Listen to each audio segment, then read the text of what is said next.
Bueno, pues nosotros somos el Centro Mexicano Pro Bono. Mi nombre es Mariana Ordueño, soy coordinadora operativa del centro. Nosotros somos una asociación civil sin fines de lucro que fue fundada en el 2015 por Ivette Montero, abogada corporativa con más de 20 años de trayectoria, y crea el centro con el objetivo de fortalecer la cultura de la legalidad en nuestro país, brindando asesoría legal gratuita a grupos en situación de vulnerabilidad, a emprendedores sociales, organizaciones de la sociedad civil y a personas dueñas de microempresas por medio de una red de abogadas y abogados. Nosotros somos una clearing house, somos una institución puente, creamos puentes entre quienes tienen la necesidad de asesoría legal y no cuentan con los recursos económicos, y entre aquellas firmas de abogados y áreas jurídicas internas de empresas que están dispuestos a brindar estos servicios legales completamente gratuitos y con la más alta calidad por el bien común. Y bueno, ¿qué es el pro bono? La palabra pro bono deriva del pro bono, del latín pro bono público, que quiere decir por el bien público o por el bien común. Y justo en 2018 se lanzan los estándares Pro Bono México, que definen el trabajo legal pro bono como una prestación de servicios jurídicos gratuitos que no tienen ningún tipo de expectativa de retribución económica porque justamente son por el bien común. Nosotros desde el centro, como ya les había mencionado, trabajamos con 4 grupos poblacionales, trabajamos con individuos, con emprendedores sociales, con personas dueñas de microempresas y con organizaciones de la sociedad civil, y de ellas se derivan nuestros 4 ejes de acción. El primero es apoyo, asesoría y representación legal. El segundo es el fortalecimiento de la cultura de la legalidad. El tercero es que incentivamos y difundimos sobre el pro bono, y el cuarto son las investigaciones para incidir en la política pública de nuestro país. Y bueno, el fortalecimiento legal a organizaciones de la sociedad civil, que son asesorías completamente gratuitas y personalizadas, que pueden ser en aspectos societarios, como la constitución de sus organizaciones, como gobierno corporativo, para conocer las funciones de los consejos directivos, consultivos, los patronatos, comités, fiscal para la obtención de donatarias autorizadas, constancias de acreditación de actividades, apoyo y asesoría fiscal en aspectos generales, prevención de lavado de dinero, laboral, propiedad intelectual, privacidad y protección de datos personales para la elaboración o modificación del aviso de privacidad, y algunos otros temas legales que ustedes desde sus organizaciones pudieran detectar que son necesarios. También, como segundo eje de acción, tenemos el fortalecimiento de la cultura de la legalidad. Esto lo tenemos dividido en 2 acciones. Por un lado, tenemos capacitaciones y talleres como la del día de hoy, que se brindan a organizaciones de la sociedad civil y también emprendedores, con el fin de poder contribuir a su fortalecimiento institucional desde la vista legal. Y por otro lado, tenemos guías, manuales y podcasts que están dirigidos a todos los sectores de la población, con el único objetivo de que puedan tener mayor acceso a conocimiento legal en distintas materias. Justo acá en la pantalla pueden ver algunas de las guías y manuales que hemos publicado en el centro en colaboración con algunas firmas y empresas con las que trabajamos. Esta es nuestra red de alianzas y colaboraciones, como pueden ver en pantalla. Con ellos trabajamos capacitaciones, talleres, algunos proyectos especiales. Y tenemos a nuestra red de abogadas y abogados pro bono, que se divide en 2 grandes bloques. Por un lado tenemos a las firmas legales, trabajamos con más de 30 firmas legales en el país, nacionales, internacionales y todas de la mejor calidad. Y también trabajamos con 15 empresas. Trabajamos con las áreas jurídicas internas de estas empresas que también pueden ver en pantalla, y comentarles, son estas personas, abogadas, abogados, quienes brindan las asesorías legales que son completamente gratuitas. Nosotros únicamente los conectamos con estas firmas de acuerdo a la materia de asesoría que ustedes necesitan, y después de realizar ciertos procesos, los canalizamos para poder llevar toda la asesoría legal con ellos y ellas. Y bueno, acá les dejo un poquito de información del centro de contacto para que si tienen alguna solicitud de asesoría legal o alguna serie de preguntas muy específicas sobre algún tema o alguna materia del derecho, con gusto pueden acercarse al Centro Mexicano Pro Bono. Este es el QR para solicitar asesoría gratuita y personalizada. Tenemos el número de teléfono del centro y el correo electrónico, el que también nos pueden contactar en caso de que no puedan hacerlo por ninguno de esos dos medios. También tenemos contacto directo con la Junta de Asistencia Privada de la Ciudad de México. Entonces, por cualquier duda que tengan, pueden contactarnos por medio de María Fernanda o de Adán, y ahorita que también se está integrando Joshua, con gusto les atendemos. Muchísimas gracias, deseo que tengan una excelente capacitación y que puedan llevarse un poquito de conocimiento de nuestra ponente del día. Muchísimas gracias. Y Ana, muchas gracias por tu participación del día de hoy. Muchísimas gracias, Marian, y también al Centro Mexicano Pro Bono. Muy bien, a continuación me complace presentarles a Ana, déjenme compartirles de ese lado, a Ana Guadalupe Gutiérrez Ávila. Ella es licenciada en Relaciones Internacionales y en Derecho por el Instituto Tecnológico y de Estudios Superiores de Occidente. Actualmente se desempeña como asistente senior de protección en la subunidad legal de Alto Comisionado de las Naciones Unidas para los Refugiados. Ella cuenta con una amplia experiencia en temas de protección internacional, migración y derechos humanos, adquirida a través de su labor en organismos internacionales como la Organización Internacional para las Migraciones y en instancias gubernamentales como la Secretaría de Igualdad Sustantiva entre Mujeres y Hombres del Gobierno de Jalisco. Ella ha participado en diversos foros y competencias internacionales, entre ellos la Inter-American Human Rights Month Court Competition, organizada por la American University Washington College of Law, y la Competencia Nacional de Juicios Simulados en Materia de Derechos Humanos de la Universidad Nacional Autónoma de Honduras. Además, ha impartido diversos talleres y capacitaciones sobre protección internacional, derechos de las personas refugiadas, solicitantes de asilos y procesos de reunificación familiar, principalmente en el marco de la colaboración con la ACNUR. Muchísimas gracias por esta capacitación. Ana, los dejo en tus manos y tienes totalmente el control para poder compartir tu presentación. También, discúlpame, Ana, les recuerdo que acá en el chat vamos a estar recibiendo su participación para la emisión de sus constancias. Sí, pueden irnos dejando sus nombres completos y la institución de procedencia. Ahora sí, los dejo totalmente en tus manos, Ana. Muchísimas gracias.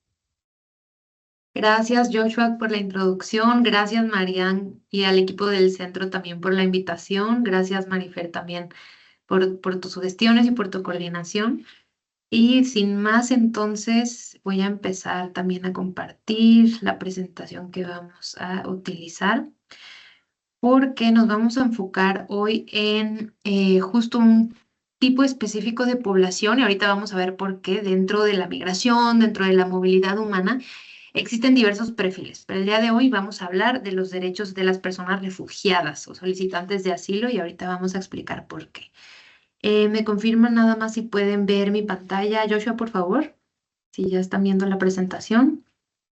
Sí, ya podemos ver la presentación, Ana. Perfecto. Muy bien. Entonces, perdón, ¿alguien tiene alguna duda o algún... Escuché como un micrófono, pero no sé si fue un accidente. Creo que todo bien, ¿verdad? Muy bien.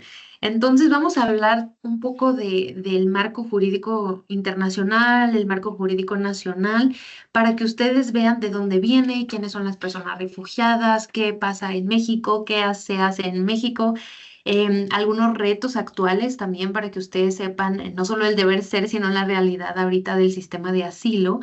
¿Quién es el ACNUR? También les voy a contar de lo que hacemos desde el Alto Comisionado de Naciones Unidas para Refugiados, cuáles son las rutas de protección que nosotras tenemos para atender casos de solicitantes de asilo, ¿no? Entonces, este va a ser el contenido, el material lo van a tener, van a poder acceder a él a través de la Junta y sin más vamos a dar inicio. Siéntanse con la confianza, con la libertad de poder poner sus dudas en el chat o algo más interactivo. Si alguien quiere levantar su mano, hacer alguna duda o alguna intervención, siéntanse con esa libertad para que no sea tanto un monólogo, sino que sea algo más de intercambio, ¿no? Entonces, De todas formas, al final va a haber un espacio para preguntas. Pero bueno, muy bien. Entonces, empezando con el marco jurídico internacional, y esto va a ser importante para que ustedes identifiquen también el por qué, ¿no? Y quién es una persona refugiada y sin más, decirles que existe una convención a nivel internacional de 1951 sobre el Estatuto de Refugiados, de la que México es parte. México la firma, México se añade y por lo tanto se obliga. Es decir, es la que nos va a dar pie, o de ahí nace como las reglas alrededor de los refugiados y de las personas solicitantes de asilo. Tiene su protocolo de 1967, después se hace una declaración de Cartagena en 1984. México, esa no es obligatoria, pero México decide adoptarla y ahorita vamos a ver cómo lo hace también. En 1954 se hace una convención sobre el Estatuto de los Apátridas y ahorita vamos a ver qué son los apátridas, y México también la retoma. Y desde ACNUR, desde el Alto Comisionado de Naciones Unidas para Refugiados, tenemos diferentes conclusiones, directrices, lineamientos, es decir, a lo largo de la actuación del ACNUR en todo el mundo se han desarrollado como documentos directrices que ustedes también podrán acceder a ellos, ¿no? Entonces, vamos a empezar también con eso. Ahora sí, en cuanto a los perfiles, sí va a ser muy importante, van a verlo ustedes, por ejemplo, en medios, ¿no? En medios, en la radio, que se habla de migrantes, que se habla de migración y las personas migrantes en una caravana, los migrantes que quieren asilo. Entonces, vamos a empezar como desmenuzando esta información para que ustedes puedan ver las diferencias del día de mañana, esta misma tarde, ustedes puedan identificar perfectamente los perfiles. Y vamos a empezar diciendo que una persona migrante va a ser como el concepto general, por decirlo así, no hay una definición a nivel internacional de qué es una persona migrante, pero vamos a decir que es una persona que sale de un país para asentarse en otro país, ¿no? Sea el motivo por el que sea, se entiende que no hay como una amenaza directa a esa persona, solo decide salir, ¿no? Puede ser por motivos laborales, por motivos ya decía, de trabajo, por motivos de academia, porque va a estudiar algo al extranjero, o por motivos de familiares, ¿no? O sea, se casa con una persona de otra nacionalidad o tiene un hijo, etcétera, ¿no? Pero vamos a decir persona migrante, una persona que sale de un país con un propósito de establecerse en otro, ¿no? También existen las personas apátridas que les decía sobre el estatuto que México firma, ¿no? Esta sí, ya decía, hay una convención y México también es firmante, está obligado, y vamos a entender personas apátridas como una persona que ningún estado, ningún gobierno, ningún país la considera como su nacional. Va a ser una persona que no tiene nacionalidad por diversos motivos. En nuestra región, por poner un ejemplo, lo vemos en el caso de las personas de Nicaragua, que si son opositores políticos, si tienen algún conflicto con el actual régimen, les privan de su nacionalidad, ¿no? Pero puede ser por otros motivos. Históricamente, por ejemplo, cuando un estado se disuelve, como la ex Yugoslavia, y entonces se hacen otros estados, hay personas que quedan sin estado, sin nacionalidad, ¿no? Entonces hay diversos motivos, pero vamos a pensar apátridas, personas que ningún estado las reconoce como su nacional, ¿de acuerdo? Y hay otro concepto que son las personas desplazadas internas. Para esto también sí hay no es una convención, son, digamos, son principios rectores de desplazamiento interno que varios países también se organizan y entonces definen quiénes son las personas desplazadas internas, sobre todo porque también este grupo de personas van a tener ciertos derechos, ciertas protecciones, ¿de acuerdo?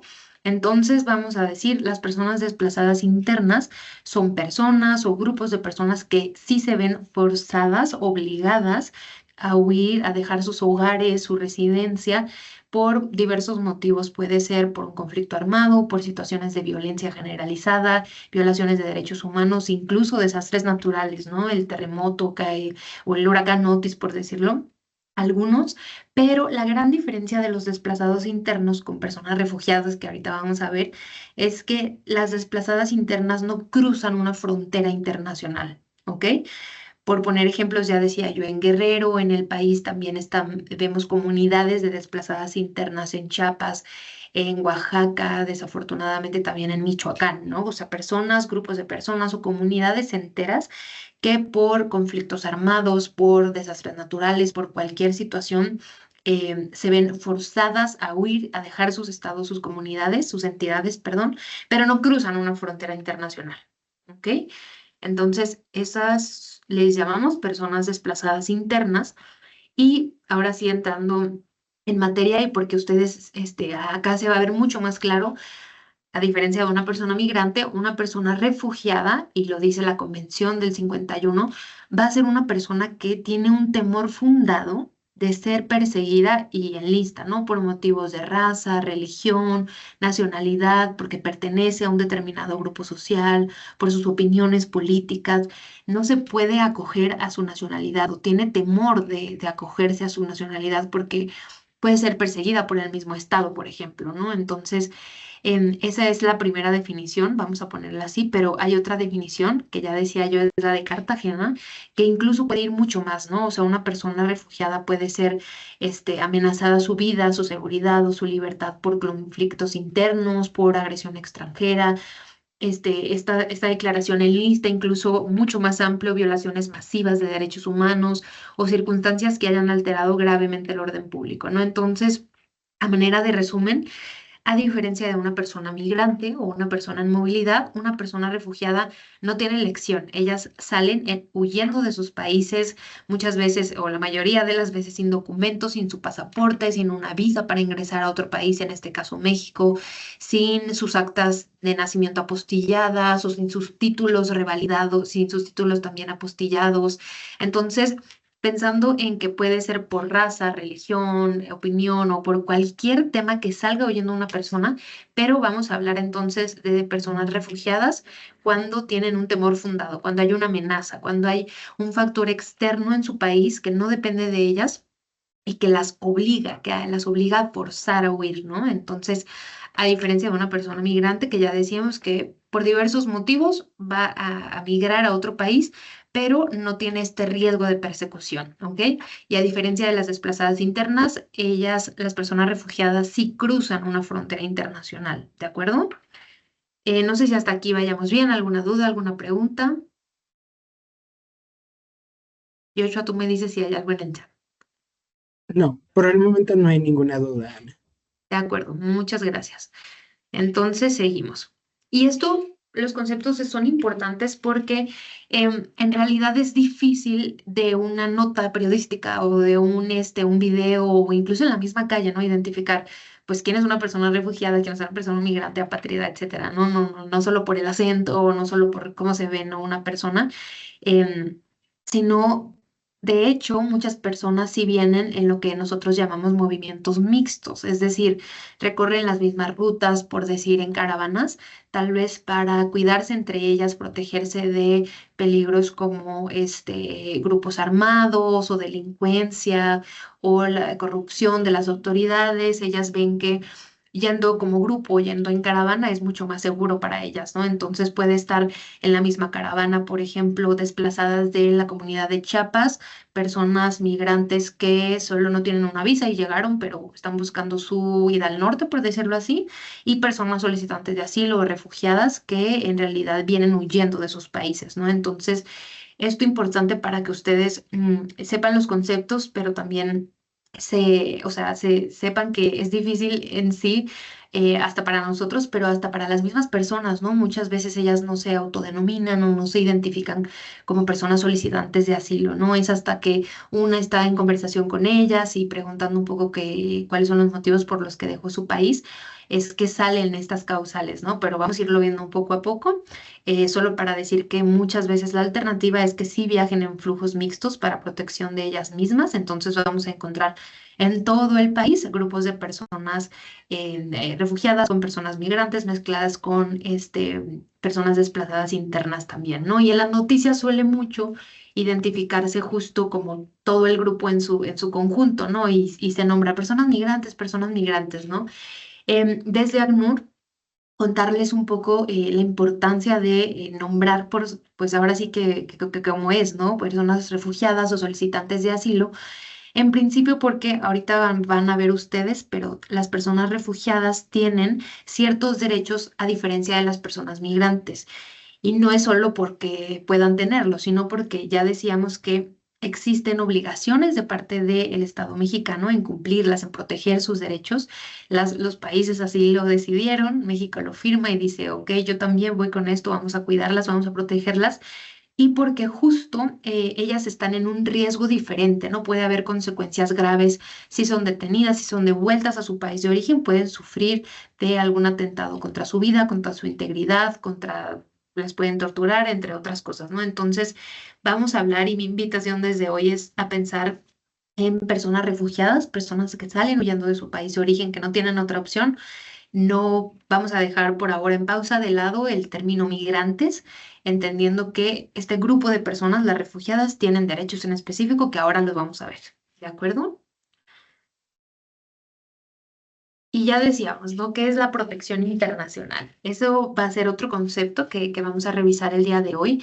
Va a ser, por decirlo así, la intervención de otro estado, como en este caso México, o también del ACNUR en suplencia en favor de estas personas, las refugiadas, las solicitantes de asilo, para velar por sus derechos, por su seguridad, para salvaguardarlos.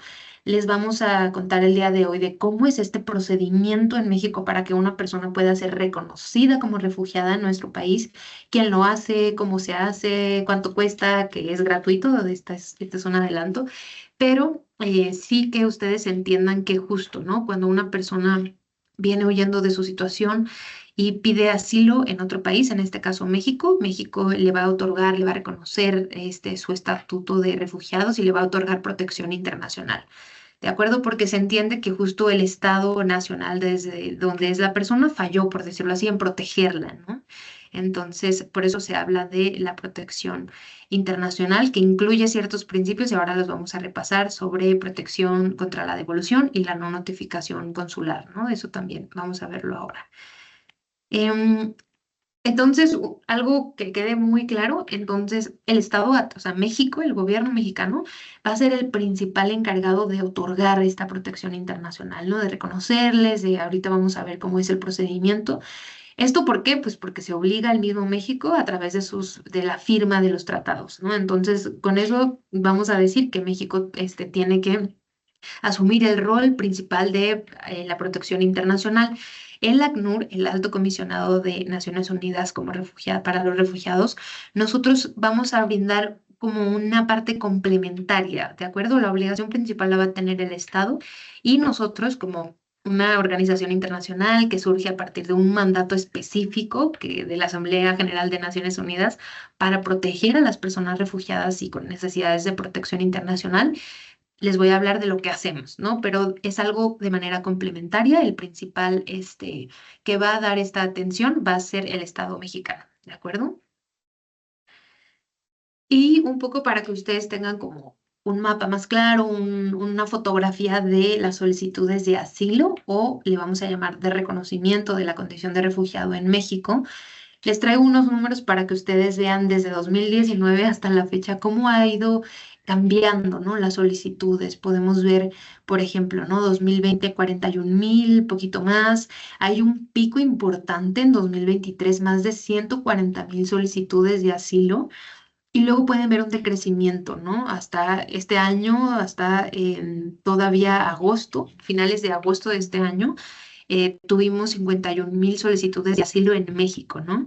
Y esto primero evidencia algo que es claro, ¿no? Acá lo dice, México está entre los 10 primeros países a nivel mundial en que las personas vienen y solicitan asilo. Recordemos, no personas migrantes, personas que huyen de sus países, que vienen a México de diferentes partes del mundo solicitando asilo, que su vida, que su libertad se ven amenazadas, que están en riesgo si regresan a su país de origen, ¿de acuerdo?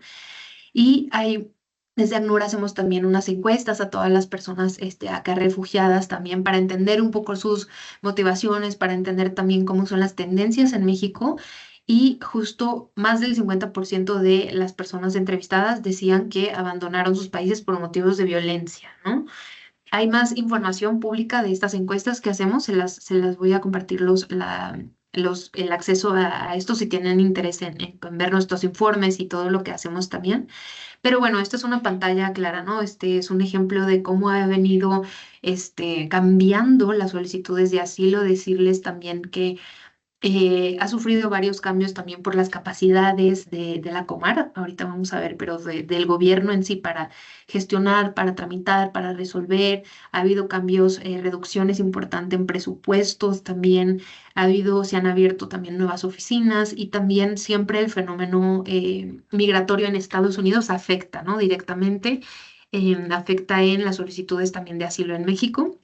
Y también cualquier fenómeno en la región, ¿no? Si, por ejemplo, hay un golpe de estado en un país, por ejemplo, en Chile, en Haití, perdón, se incrementan las solicitudes o cualquier cuestión que pase en la región, pero también fuera de la región afecta directamente a las solicitudes de asilo, ¿no? Oficiales. Estas son las cifras oficiales para que ustedes vean un poco.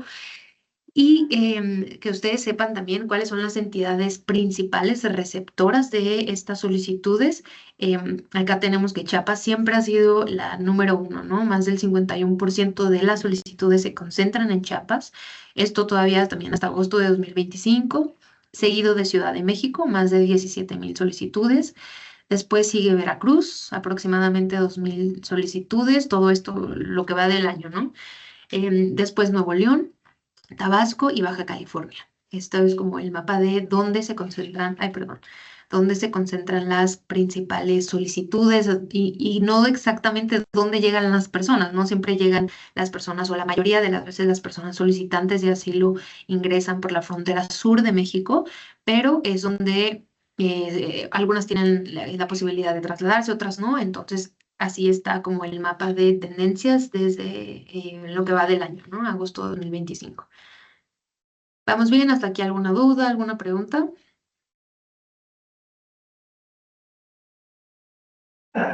Si alguien tuviera alguna duda, puede comentar a través del chat o abrir su micrófono. Me Gracias. parece que no hay dudas por el momento, Ana. Muy bien, seguimos entonces. Y vamos a hablar de los principios al derecho a buscar y recibir asilo. Esto viene también como obligaciones del Estado y es como el deber ser, ¿no? Y vamos a hablar del principio de no devolución, de no sanción por ingreso irregular, el principio de no detención arbitraria, el principio de no discriminación y muy importante el de confidencialidad y de no notificación consular y el principio de facilidades administrativas. Empezando con el principio de no devolución, ¿no? Viene en el artículo 33 de la Convención de 1951, decíamos de la que México firma y por lo tanto está obligada, y le vamos a llamar que es la piedra angular del derecho internacional de los refugiados. Esto por algo muy importante y es justo porque si se entiende que una persona refugiada, solicitante de asilo, viene huyendo de un contexto en donde su vida, su libertad, su integridad corre peligro, justo este principio las va a proteger de que no les devuelvan a ese estado en donde su vida, su integridad, su libertad corre peligro, ¿no? Entonces, la prohibición de devolver a las personas de una salida forzada o de no darles acceso al territorio, puede ser por aeropuerto, puede ser por frontera, pero también de detenerlas y de regresarlas, está prohibido para personas solicitantes de asilo y personas reconocidas como refugiadas, ¿de acuerdo? Esto hay que llevárnoslo en la cabeza. Justo ya decía yo, ¿no? Porque se entiende que si se les regresa, si les devuelve a su país, entonces su vida, su integridad, su libertad pueden ser amenazadas, ¿no? Entonces es la piedra angular, no le regreses, estúdialo y ahorita vamos a ver cómo es el procedimiento en México, pero vamos a empezar con este principio que es el más importante de todos. Y también tenemos el principio de no sanción por ingreso irregular. Y esto por algo muy importante, ya decía que vienen las personas huyendo de una situación, ¿no? De verdad nos han contado que de la noche a la mañana salen de sus casas, a veces con la misma ropa que traen. Muchas veces no les da tiempo de juntar, algunas no tienen pasaporte, no les da tiempo de aplicar para una visa. no les da tiempo de ni siquiera digitalizar sus documentos. Ya decía, vienen huyendo, ¿no? O sea, vienen de una situación extraordinaria que las pone en riesgo en realidad. Entonces, ya decía, no muchas veces o casi la mayoría de las veces ellas no aplican como a una visa para ingresar de manera regular. Algo importante, no vamos a hablar de personas ilegales o que en México no es ilegal ni la migración ni el asilo. Entonces, de hecho, es una falta administrativa si las personas ingresan de manera irregular. Entonces, vamos a hablar de manera irregular. Eso de manera general para todas las personas en movilidad. Para las personas solicitantes de asilo, se les aplican ciertas excepciones como esta, ¿no? Justo entendiéndose que ingresan en una situación extraordinaria huyendo de sus países, el principio de no sanción por ingreso irregular es que no se les aplique una multa, una sanción, si ingresan de manera irregular al país, entendiéndose que porque su situación extraordinaria que vienen huyendo, ¿no? El principio de no detención arbitraria, desde ACNUR también decimos que la detención de personas solicitantes de asilo debe ser excepcional, debe ser solo en casos de necesidad, debe ser algo o sea, en una cuestión extrema, que debe de ser un análisis razonable, debe ser necesario, debe ser proporcional la detención de una persona solicitante de asilo.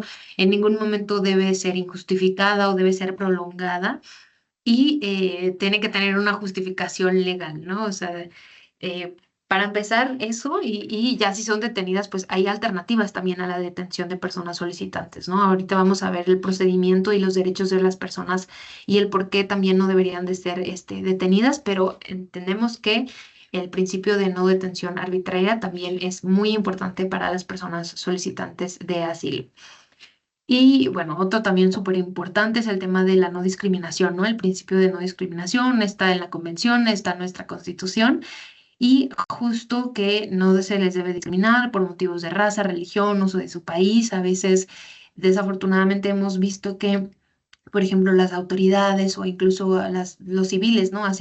Le llamamos nosotros perfilamiento racial, ¿no? O sea, son detenidas las personas por su aspecto, por su acento incluso, ¿no? Entonces, no se les debe discriminar o se les niega el acceso al acceso a solicitar asilo simplemente también por su nacionalidad, ¿no? Porque una persona, no eres del Salvador, no puedes pedir asilo, ¿no? Entonces, no se debe discriminar, no se les debe de hacer perfilamiento racial tampoco a las personas solicitando, a ninguna persona, ¿no? Pero en los principios rectores también se dice a ninguna persona solicitante de asilo ni refugiada. Este otro principio de confidencialidad y no notificación consular es muy importante, pensando primero que ellas vienen de situaciones muy complejas y muchas veces también su persecutor, su agente persecutor es el gobierno, ¿no? Entonces, este va a ser bien importante justo porque si su gobierno lo está buscando, la está buscando a la persona, o por decirlo, las maras o una red organizada transnacional, todo su caso se debe de llevar en confidencialidad, primero, y segundo, si bien es un derecho de todas las personas acceder a su consulado, a su representación consular, hay una excepción para las personas refugiadas que se les debe de preguntar, ¿no? Si su agente persecutor es el Estado, no se le debe notificar a sus consulados. Primero se les tiene que preguntar a las personas y si no está en riesgo y si ella quiere acceder a su consulado, pues es su derecho, ¿no? Pero en principio se debe de hacer como esta pregunta, reflexión, porque es altamente probable que puedan ser perseguidas por sus mismos gobiernos, ¿no? Entonces, el principio de protección, de confidencialidad y de no notificación consular va a ser súper importante también para pensando en las personas refugiadas y solicitantes de asilo. Este otro principio sobre facilidades administrativas está en la Convención y está en nuestras leyes mexicanas también. Y en pocas palabras dice que justo para las personas solicitantes de asilo y las refugiadas, las autoridades deben de brindar las mayores facilidades o ayuda administrativa para que las personas puedan ejercer sus derechos. Y esto entendiéndose justo porque las personas, ya decía yo, salen huyendo, muchas veces sin su pasaporte, sin su visa, sin sus actas apostilladas, pero ¿qué tal si se quieren casar en México, ¿no? O si quieren acceder a una cuenta de banco, o si quieren acceder a la salud, etcétera. Las autoridades tendrán que hacerle excepciones y deberán otorgarle las mayores facilidades para que ellas puedan acceder a sus derechos sin pedirle un INE, sin pedirle un pasaporte, sin pedirle una visa, sin pedirle una acta de nacimiento apostillada. Ahorita vamos a entrar y vamos a hablar cuáles son los documentos que aplican para las personas refugiadas, pero en principio, y atendiendo al principio de facilidades administrativas, se les tienen que hacer excepciones para que se les den ayudas administrativas y puedan ejercer sus derechos. Hasta aquí vamos bien. Antes de entrar al tema de qué pasa en nuestro país, ¿vamos bien? ¿Todo bien?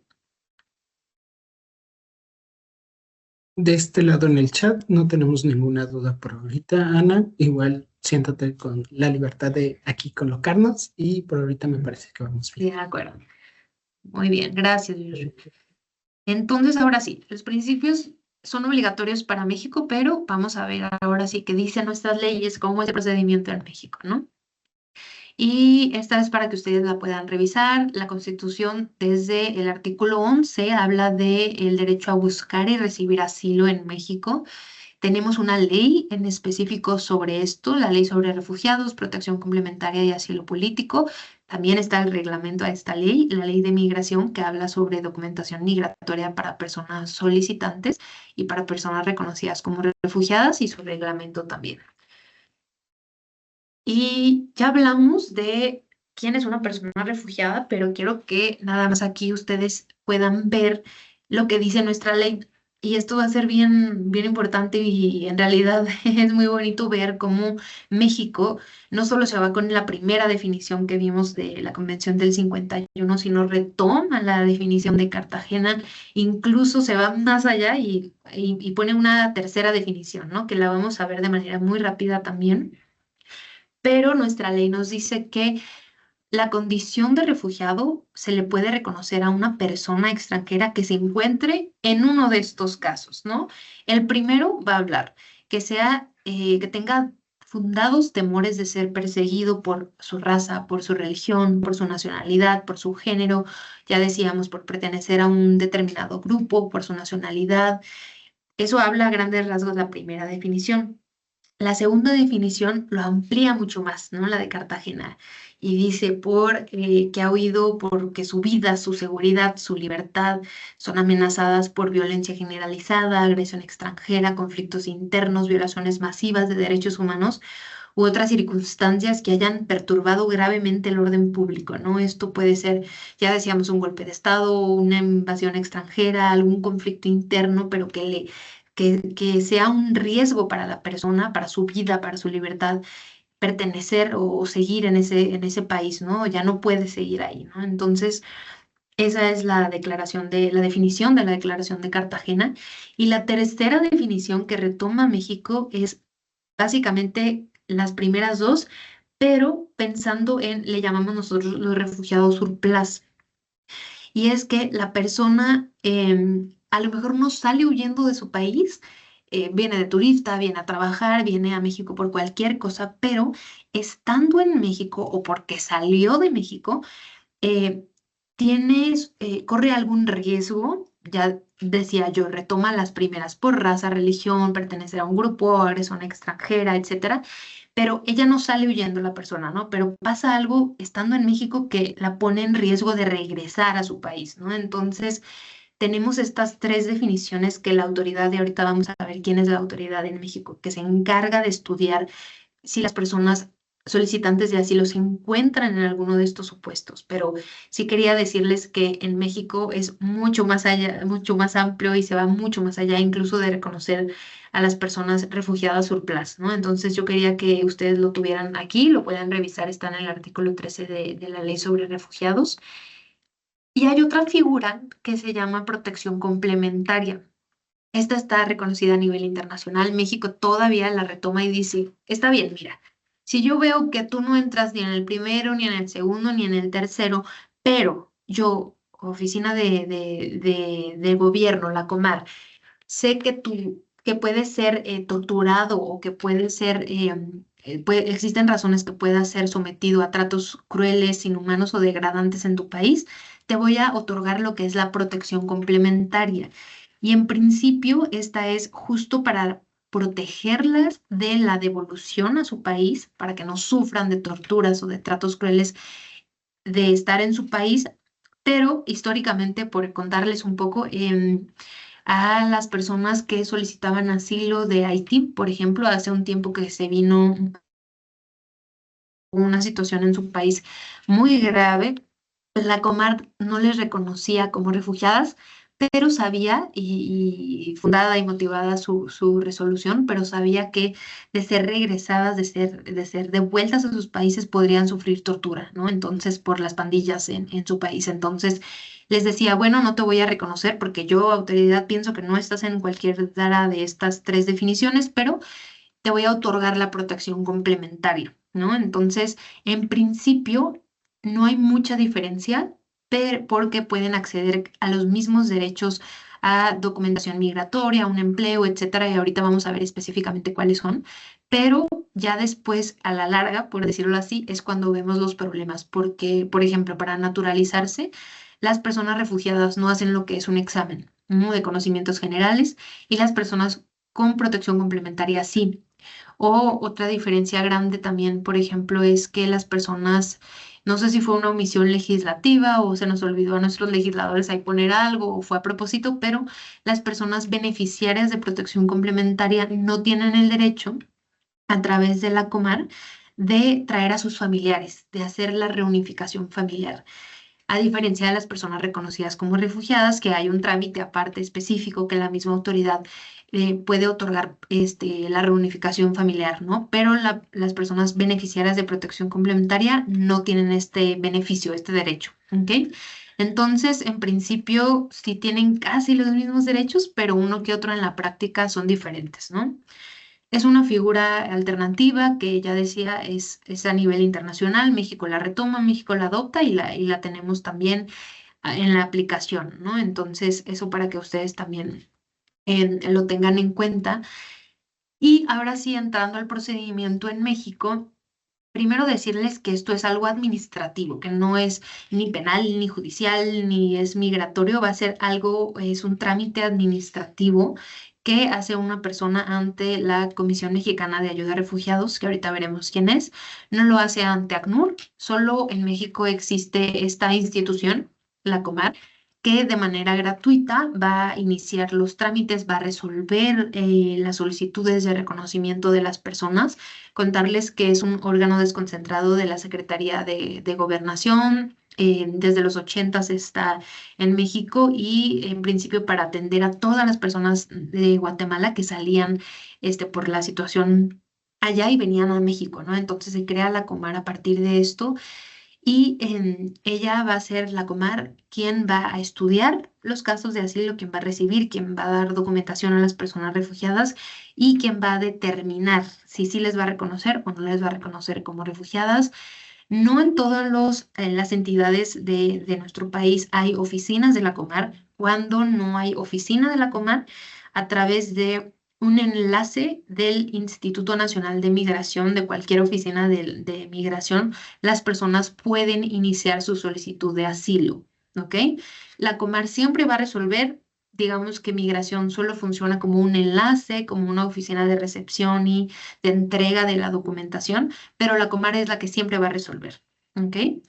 Eh, Hasta aquí, tú me dices, Joshua, si hay alguna duda, alguna pregunta, pero acá viene como lo intenso del procedimiento, ¿no? Entonces, no sé si hasta aquí hay alguna duda, alguna pregunta o vamos bien.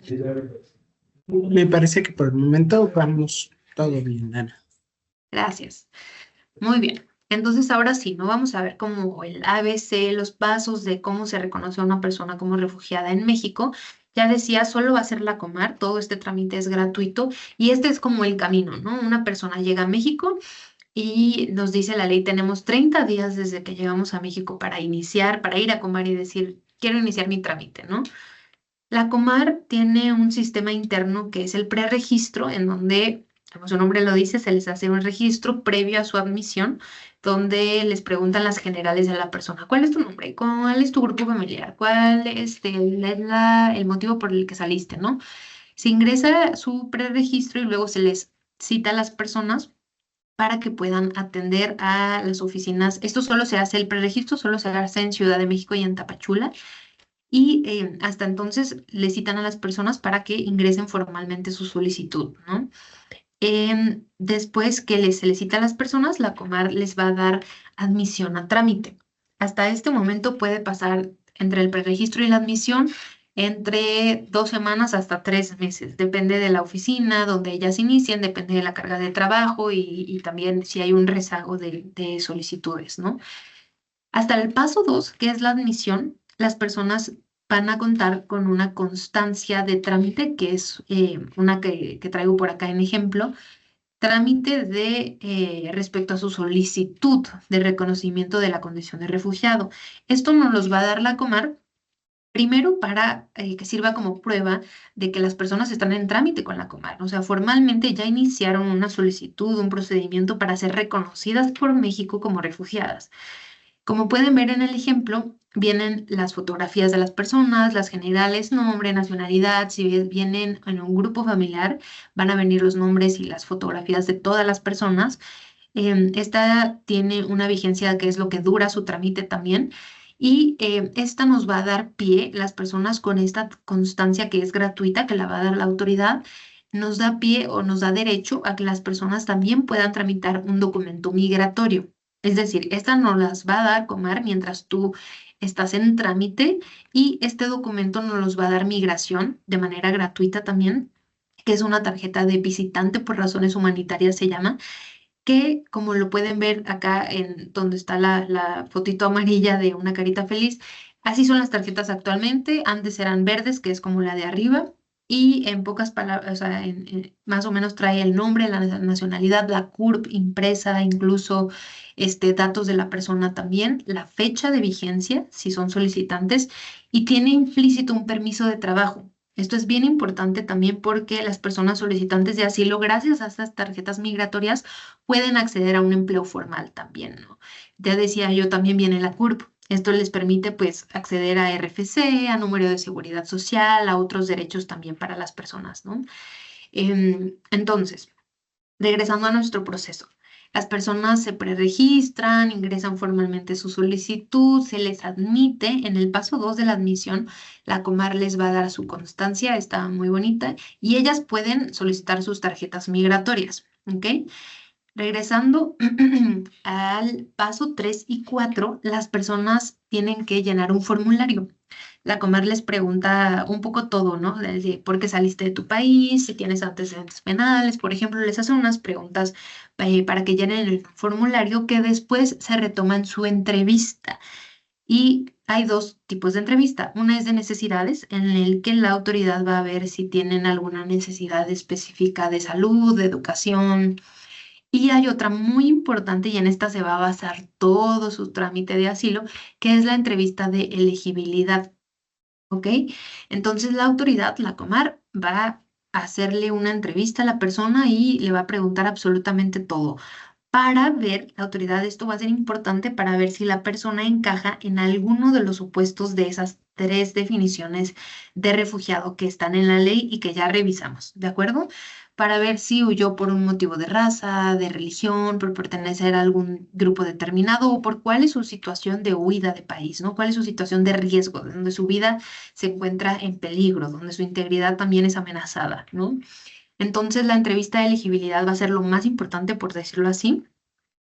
El paso 5 es una consulta que hace la autoridad, la Comar, a la Secretaría de Relaciones Exteriores, en donde le pide un informe de la situación de derechos humanos de su país, ¿no? Del país de la persona.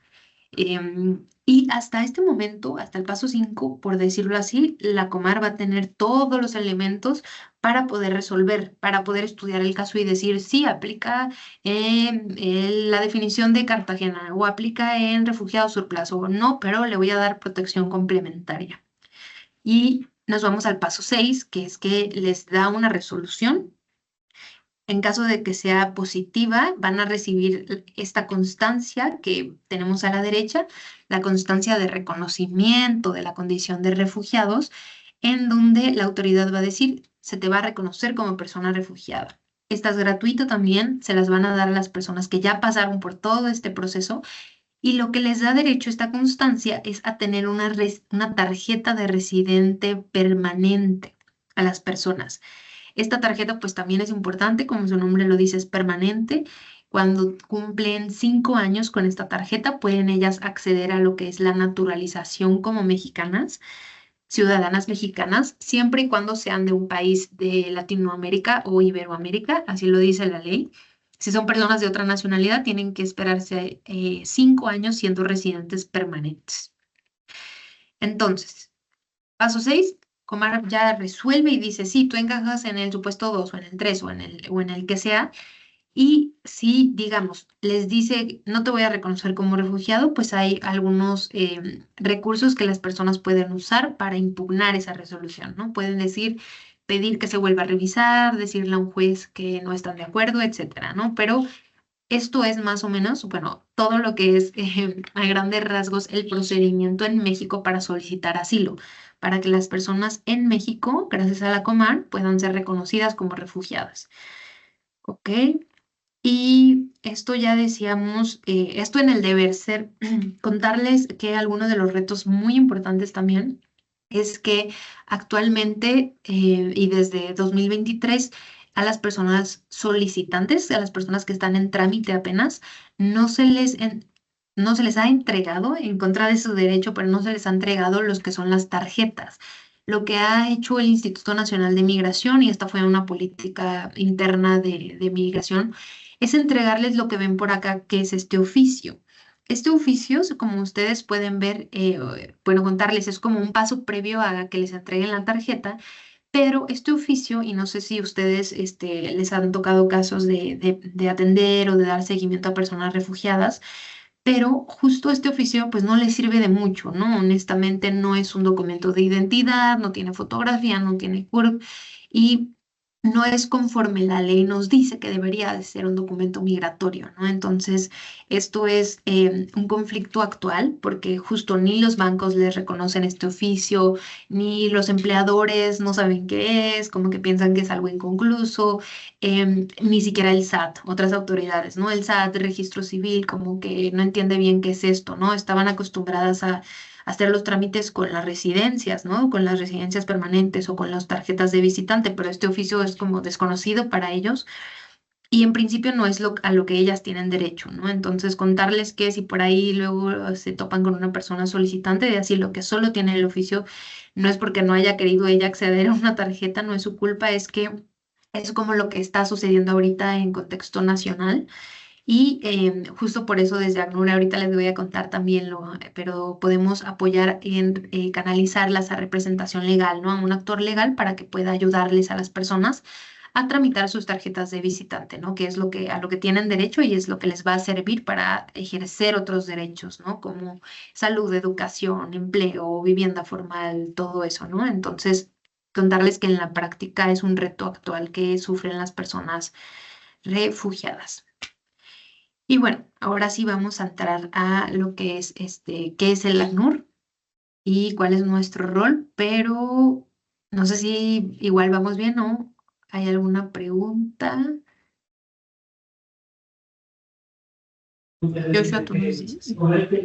Me parece que no hay ninguna duda en el chat. Igual tienen, si alguien tiene alguna duda, puede abrir su micrófono sin ningún inconveniente. Pero me parece que vamos bien. De acuerdo, muy bien. Ahora sí el rol del ACNUR, ¿no? Contarles que nosotras estamos en diferentes entidades del país. La oficina principal se encuentra acá en Ciudad de México, donde yo me encuentro. Yo formo parte del equipo del área legal. Tenemos 2 suboficinas, una en el norte y una en el sur, en Monterrey y en Tapachula. Tenemos una oficina de terreno en Tijuana y también oficinas en Ciudad Juárez, Aguascalientes, Saltillo, Guadalajara, Tuxtla, San Luis Potosí, Villahermosa. Y tenemos enlaces de compañeras que atienden el desplazamiento forzado interno. que ya decíamos de las comunidades mexicanas que son desplazadas de sus comunidades de origen, pero no cruzan una frontera internacional. También están colegas por allá trabajando en Chiapas, en Chihuahua, en Guerrero, en Michoacán y en Oaxaca. Más como de un apoyo técnico que en atención directa a población, pero también, ¿no? Pueden dar alguna asesoría también a las personas. Y esta es como nuestra presencia en México. ¿Cuál es la estrategia, no? ¿Qué es lo que hacemos? ¿Qué hacemos aquí? ¿Para qué estamos? El objetivo principal es garantizar, bueno, el acceso al asilo a las personas, ¿no? A la protección y a la estabilización. Esta lámina que viene acá es la estrategia multianual, es la estrategia que actualmente se tiene desde el ACNUR en México. Dentro de los objetivos vamos a hablar de 4 principales, pero digamos, el objetivo general es que las personas puedan acceder al asilo, ¿no? Al asilo, al reconocimiento de refugiado, garantizar que puedan, estando en México, que tengan ellas información y que puedan acceder a la Comar también, ¿no? Esto desde un eje de, le llamamos nosotros de edad, de género, de diversidad, pensando en que existen dentro de estas personas también grupos vulnerables, ¿no? Como los menores de edad, como las personas víctimas de violencia de género o alguna persona de la diversidad o con alguna condición de vulnerabilidad, ¿no? Entonces, este siempre va a ser uno de los ejes en todas nuestras iniciativas desde ACNUR. El segundo eje también objetivo es mejorar las condiciones de recepción y el acceso a los servicios para las personas con necesidades específicas de protección. Ya hablábamos también, ¿no? Tenemos nosotros una red de albergues con los que trabajamos, red de sociedad civil con el que también podemos hacer canalizaciones cuando las personas vienen y nos buscan, ¿no? Al ACNUR en estas oficinas y preguntan por un albergue, por un lugar seguro, también se les puede hacer referencia, ¿no? El apoyo a las comunidades, ¿no? A formar comunidades de las personas también y que haya una convivencia pacífica, también es uno de los enfoques del ACNUR. Lograr una integración sostenible. Esta tiene una lámina aparte que ahorita la vamos a ver, pero justo es para que las personas puedan integrarse en sus comunidades, ¿no? Para que ellas puedan acceder al empleo, a la educación, incluso si quieren ser emprendedoras, ¿no? Puedan ellas también lograr esa integración en conjunto con la comunidad. Y promover la inclusión, ¿no? A través de la comunicación, la concientización, dar talleres con academia, con autoridades. Estamos en constante formación también de la red de abogadas, por ejemplo, la red de academia, la red también ahora con el Centro Mexicano Pro Bono que nos estamos expandiendo para que también llegar a que todas las personas puedan tener asesoría legal, por ejemplo. Estamos en construcción de esas redes y en constante formación y concientización, sensibilizar del tema de refugiadas. Ese es como uno de los ejes principales. Y por último, y no el menos importante, pero también promover la protección de las personas desplazadas internas, ¿no? Que desafortunadamente se ha visto cada vez más casos de personas desplazadas internas en nuestro país, ¿no? Entonces también son de las prioridades de la estrategia de este año y hasta el 2027 de ACNUR en México. Y hablando del enfoque de integración local, contarles que en las oficinas, en la mayoría de las oficinas, pero todas las del centro y las del norte de nuestro país, tenemos estos servicios, ¿no? Bueno, en casi todas, pero mucho más en el temas de empleo para el centro y norte, porque es donde hemos identificado también que hay una demanda de las empleadoras para que puedan, justo tener mano de obra, ¿no? De personas ya reconocidas como refugiadas, personas que tienen documentos migratorios y que quieren acceder a un empleo formal con todos sus derechos garantizados, ¿no? Conforme a la ley mexicana también. Entonces, desde ACNUR lo que podemos hacer y lo que hacemos es identificar sus necesidades específicas de las personas y les podemos apoyar también a acceder a vivienda, a un empleo formal, no solo desde que llegan y si tienen necesidad de un albergue, sino mis colegas le llamamos nosotros terreno, pero en estas oficinas que ya les contaba yo, también brindan charlas de información y están en constante comunicación con redes de empleadores y redes también de vivienda, Infonavit, etcétera, para que las personas puedan acceder a una vivienda y a un empleo digno. También tenemos este enfoque del acceso al cuidado infantil y a la inserción escolar. Hay un programa específico que se encarga de la integración de las personas en conjunto con organizaciones de la sociedad civil, ¿no? Decirles, ACNUR no es capaz de hacer todo esto, pero lo hacemos en conjunto con sociedad civil también, con las que tenemos convenios específicos para, por ejemplo, que las personas que no son hispanohablantes puedan tener clases de español, ¿no? Esto es un ejemplo que a mí me encanta, es algo muy claro y que les ayuda también a la integración a sus comunidades, ¿no? La revalidación de estudios, la certificación de las primaria, secundaria o de sus cédulas profesionales, en el caso de profesionistas que llegan a nuestro país, profesionistas refugiadas y que quieren revalidar, eso también podemos apoyar desde ACNUR. El tema de la certificación de competencias laborales, también trabajamos en conjunto para que tengan talleres, para que puedan ellas acceder también a programas de certificaciones laborales y de capacitaciones, vincularlas, ya les decía, con este sector de empleadoras también. Incluso también uno de los derechos, ¿no? Ya decía yo, que es a la reunificación familiar, a que puedan traer a sus familias de sus países de origen. Es un procedimiento aparte, creo que es algo que no voy a abordar en esta parte, pero importante que sepan que es un derecho de las personas y que desde ACNUR también les apoyamos para que puedan ser reunificadas a sus familiares, ¿no? Y en el último paso de la integración vemos lo que es la naturalización, es decir, es un derecho de las personas, ya les decía que si tienen 2 años siendo residentes permanentes o para personas que no son de Latinoamérica, Iberoamérica, tienen que esperar 5 años, pero desde ACNUR también les apoyamos en lo que es el trámite de la naturalización, ¿no? Este es un trámite aparte, se hace ante la Secretaría de Relaciones Exteriores, pero también tenemos un programa de acceso a la naturalización que apoya la ACNUR, ¿no? Entonces, esto también, todo esto le llamamos que es el enfoque de integración, ¿no? Para que las personas puedan ser integradas en las comunidades a las que llegan, en donde residen, en donde deciden establecerse y hacer su vida en nuestro país, ¿no? Em, bueno, no sé si hasta aquí y ya creo que termina lo que es mi intervención. Dejé un espacio para preguntas generales. Ya sé que fue mucha información, pero creo que es importante que ustedes tengan esta información general, ¿no? De no solo los conceptos, quién es una persona refugiada, cuáles son sus derechos, porque es importante también llamarlas por su nombre, ¿no? De decirles refugiadas, no son personas migrantes así en general, ¿no? Porque tienen, ya veían ustedes, pero derechos específicos, obligaciones específicas que tiene México que cumplir para protegerlas, ¿no? Y que tienen también derechos al integrarse a México, ¿no? A tener documentos migratorios, a tener acceso al empleo, a la vivienda, a la educación, a representación legal incluso. Entonces, ya sé que fue mucha información. Si quieren repasar en algo, si quieren retomar algún tema, este va a ser el espacio para hacerlo.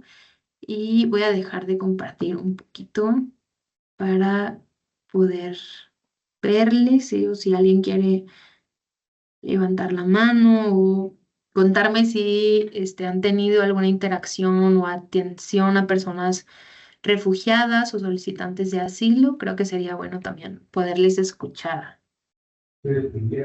Adelante, pueden abrir sus micrófonos y de igual forma también, si es que no es posible, pueden escribirnos aquí en el chat.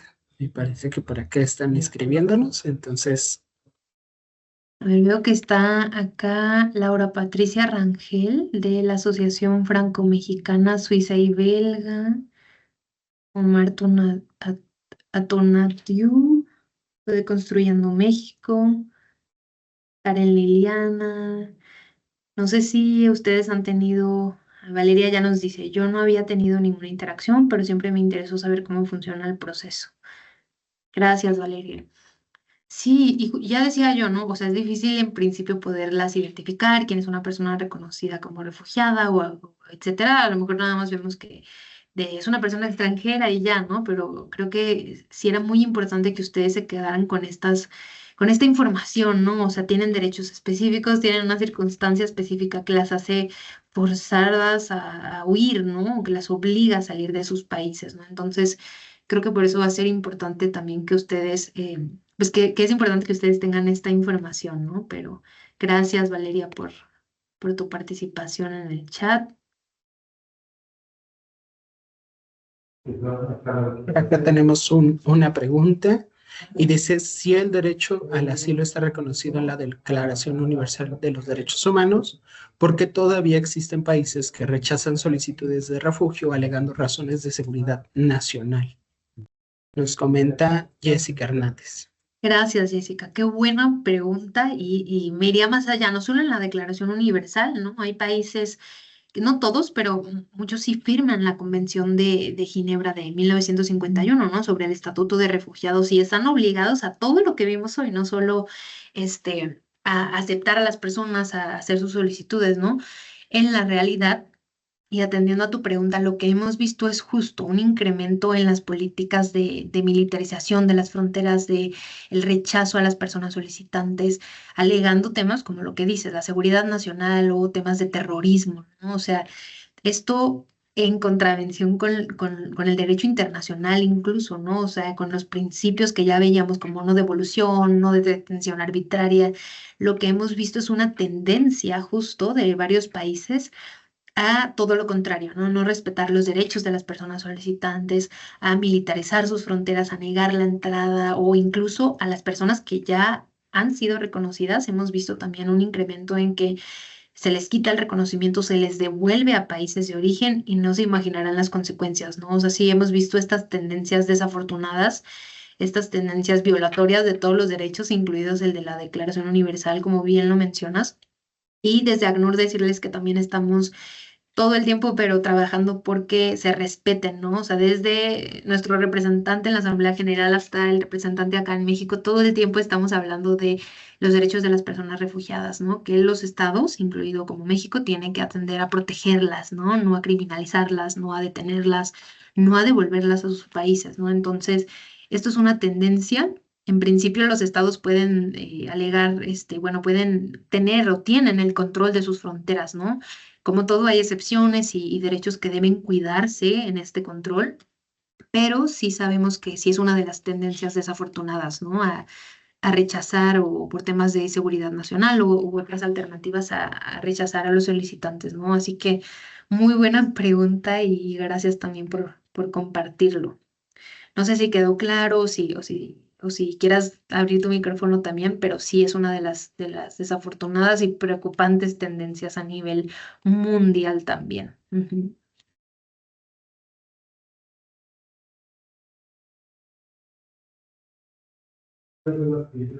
Muy bien. No sé si alguien más tenga alguna duda, algún comentario que quisieran adicionar.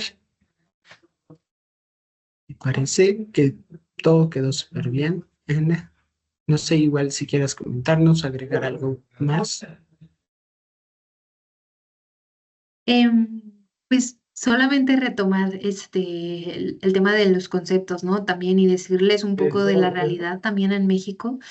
A nivel mundial, la ACNUR y varias organizaciones de sociedad civil que trabajamos por personas refugiadas, nos vimos afectados con estos recortes que ya hacían, ¿no? No solo es una tendencia, como preguntaba Jessica, de militarizar o de rechazar a las personas refugiadas, sino que también con recortes presupuestales hemos sufrido afectaciones, ¿no? Y esto nos impide justo en seguir atendiendo a las personas y en no poder garantizar todo lo que ya les hablaba, ¿no? Entonces, justo las invito también a revisar más de lo que hemos hecho desde ACNUR, desde cómo trabajamos también con sociedad civil, no solo para que donen y para que si ustedes están interesadas, pero también para que vean como el impacto, ¿no? El impacto real, como decía y como preguntaba ya Jessica, ¿no? Que hace frente a estas políticas, contradictorias a todo el derecho internacional, pero porque creo que es importante, ¿no? Que no solo el día de hoy que estuvieron en la charla y gracias por su atención, sino porque es importante que también tengan su propia opinión, ¿no? De todo lo que está pasando allá afuera y relativo en las personas refugiadas, sus derechos y cómo son los estándares internacionales también. Entonces, muchísimas gracias. Yo creo que si no hay más, hasta acá dejo mi intervención. Les agradezco otra vez por su tiempo para escucharme el día de hoy, por sus preguntas, sus intervenciones. Gracias, Joshua, por ayudarnos también a moderar y a Marian del centro por pensar en nosotras también para impartir esta capacitación. Al contrario, te agradecemos a ti, Ana, y justamente como lo comentas, me parece súper importante que este tema no nos es ajeno en cuanto nosotros reconocemos la fragilidad del otro, pues creo que podemos ser presentes o no reconocernos a nosotros mismos, ¿no? Entonces, muchísimas gracias por estos recursos que, si bien esperamos que ninguno de nosotros estemos en situación vulnerable, pues siempre es importante tener todos estos elementos también por las instituciones que colaboran con ellos. Muchísimas gracias, Ana. Y bueno, de este lado voy a compartir mi pantalla. Me complace otorgarte este reconocimiento, Ana, de parte de la Junta de Asistencia Privada a Ana Guadalupe Gutiérrez Ávila por haber impartido la actividad de capacitación de derechos humanos para las personas migrantes. Esto firmado por la maestra de Dirección de Programas Asistenciales, la maestra Gabriela Lobato Belmont. Te vamos a hacer llegar esta constancia vía correo electrónico. Y bueno, te agradecemos de verdad muchísimo por toda la información que nos brindaste y por todos estos elementos que, bien, como decías, nos son útiles y que al final de cuentas nos hacen ser sensibles ante toda la situación que está ocurriendo y bueno, cualquier otra cosa que lleguemos a afrontar. Muchísimas gracias, Ana. Gracias a ustedes, Joshua. Un placer estar con ustedes el día de hoy.